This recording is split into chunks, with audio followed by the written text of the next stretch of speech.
A number of years ago, the Central Bank of the United States, the Federal Reserve, produced a document entitled Modern Money Mechanics.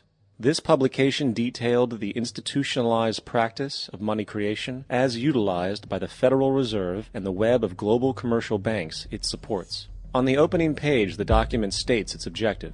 The purpose of this booklet is to describe the basic process of money creation in a fractional reserve banking system.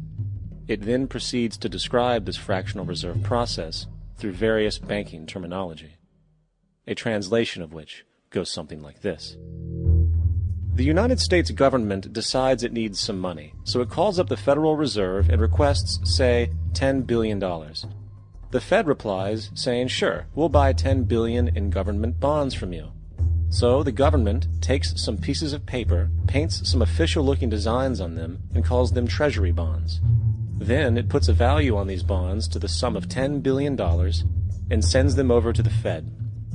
In turn, the people at the Fed draw up a bunch of impressive pieces of paper themselves, only this time calling them Federal Reserve notes, also designating a value of $10 billion to the Fed. The Fed then takes these notes and trades them for the bonds. Once this exchange is complete, the government then takes the $10 billion in Federal Reserve notes and deposits it into a bank account. And upon this deposit, the paper notes officially become legal tender money, adding $10 billion to the U.S. money supply. And there it is. $10 billion in new money has been created. Of course, this example is a generalization, for, in reality, this transaction would occur electronically, with no paper used at all. In fact, only 3% of the U.S. money supply exists in physical currency. The other 97% essentially exists in computers alone. Now, government bonds are, by design, instruments of debt. And when the Fed purchases these bonds, with money it essentially created out of thin air, the government is actually promising to pay back that money to the Fed. In other words, the money was created out of debt. This mind-numbing paradox of how money or value can be created out of debt or a liability will become more clear as we further this exercise. So, the exchange has been made and now $10 billion sits in a commercial bank account. Here's where it gets really interesting.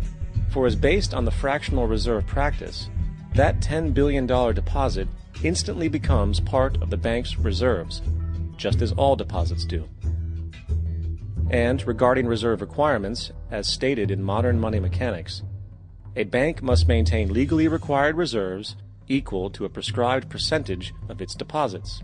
It then quantifies this by stating, under current regulations, the reserve requirement against most transaction accounts is 10%. This means that with a $10 billion deposit, 10%, or $1 billion, is held as the required reserve, while the other $9 billion is considered an excessive reserve and can be used as the basis for new loans. Now, it is logical to assume that this $9 billion is literally coming out of the existing $10 billion deposit. However, this is actually not the case. What really happens is that the $9 billion is simply created out of thin air on top of the existing $10 billion deposit. This is how the money supply is expanded. As stated in Modern Money Mechanics, of course they, the banks, do not really pay out loans from the money they receive as deposits. If they did this, no additional money would be created. What they do when they make loans is to accept promissory notes, loan contracts, in exchange for credits, money, to the borrower's transaction accounts. In other words, the $9 billion can be created out of nothing simply because there is a demand for such a loan and that there is a $10 billion deposit to satisfy the reserve requirements. Now, let's assume that somebody walks into this bank and borrows the newly available $9 billion. They will then most likely take that money and deposit it into their own bank account. The process then repeats, for that deposit becomes part of the bank's reserves. 10% is isolated, and in turn 90% of the $9 billion, or $8.1 billion, is now available as newly created money for more loans. And, of course, that 8.1 can be loaned out and redeposited, creating an additional 7.2 billion, to 6.5 billion, to 5.9 billion, etc. This deposit money creation loan cycle can technically go on to infinity. The average mathematical result is that about $90 billion can be created on top of the original $10 billion. In other words, for every deposit that ever occurs in the banking system, about 9 times that amount can be created out of thin air. Money jitters? Ask the obliging Bank of America for a jar of soothing instant money, M-O-N-E-Y, in the form of a convenient personal loan. So, now that we understand how money is created by this fractional reserve banking system, a logical yet elusive question might come to mind. What is actually giving this newly created money value? The answer? The money that already exists. The new money essentially steals value from the existing money supply. For the total pool of money is being increased irrespective to demand for goods and services. And as supply and demand finds equilibrium, prices rise, diminishing the purchasing power of each individual dollar.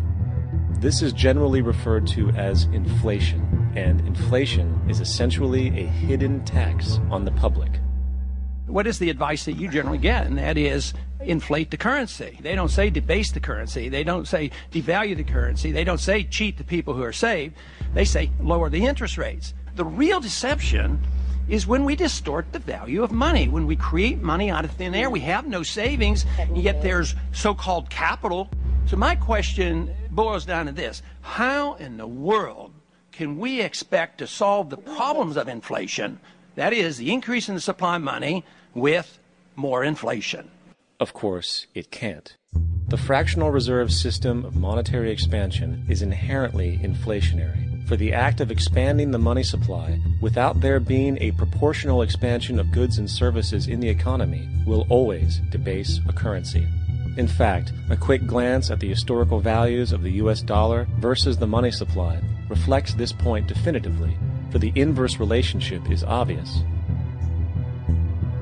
$1 in 1913 required $21.60 in 2007 to match value. That is a 96% devaluation since the Federal Reserve came into existence. Now, if this reality of inherent and perpetual inflation seems absurd and economically self-defeating, hold that thought, for absurdity is an understatement in regard to how our financial system really operates. For in our financial system, money is debt. And debt is money. Here is a chart of the U.S. money supply from 1950 to 2006. Here is a chart of the U.S. national debt for the same period. How interesting it is that the trends are virtually the same. For the more money there is, the more debt there is. The more debt there is, the more money there is. To put it a different way, every single dollar in your wallet is owed to somebody by somebody. For remember, the only way the money can come into existence is from loans. Therefore, if everyone in the country were able to pay off all debts, including the government, there would not be $1 in circulation.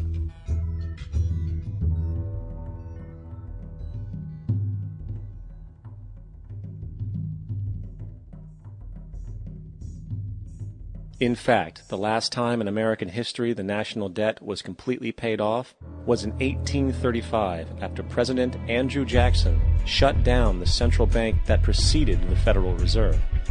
In fact, Jackson's entire political platform essentially revolved around his commitment to shut down the central bank, stating at one point, "The bold efforts the present bank has made to control the government are but premonitions of the fate that awaits the American people should they be deluded into a perpetuation of this institution or the establishment of another like it." Unfortunately, his message was short-lived, and the international bankers succeeded to install another central bank in 1913, the Federal Reserve. And as long as this institution exists, perpetual debt is guaranteed.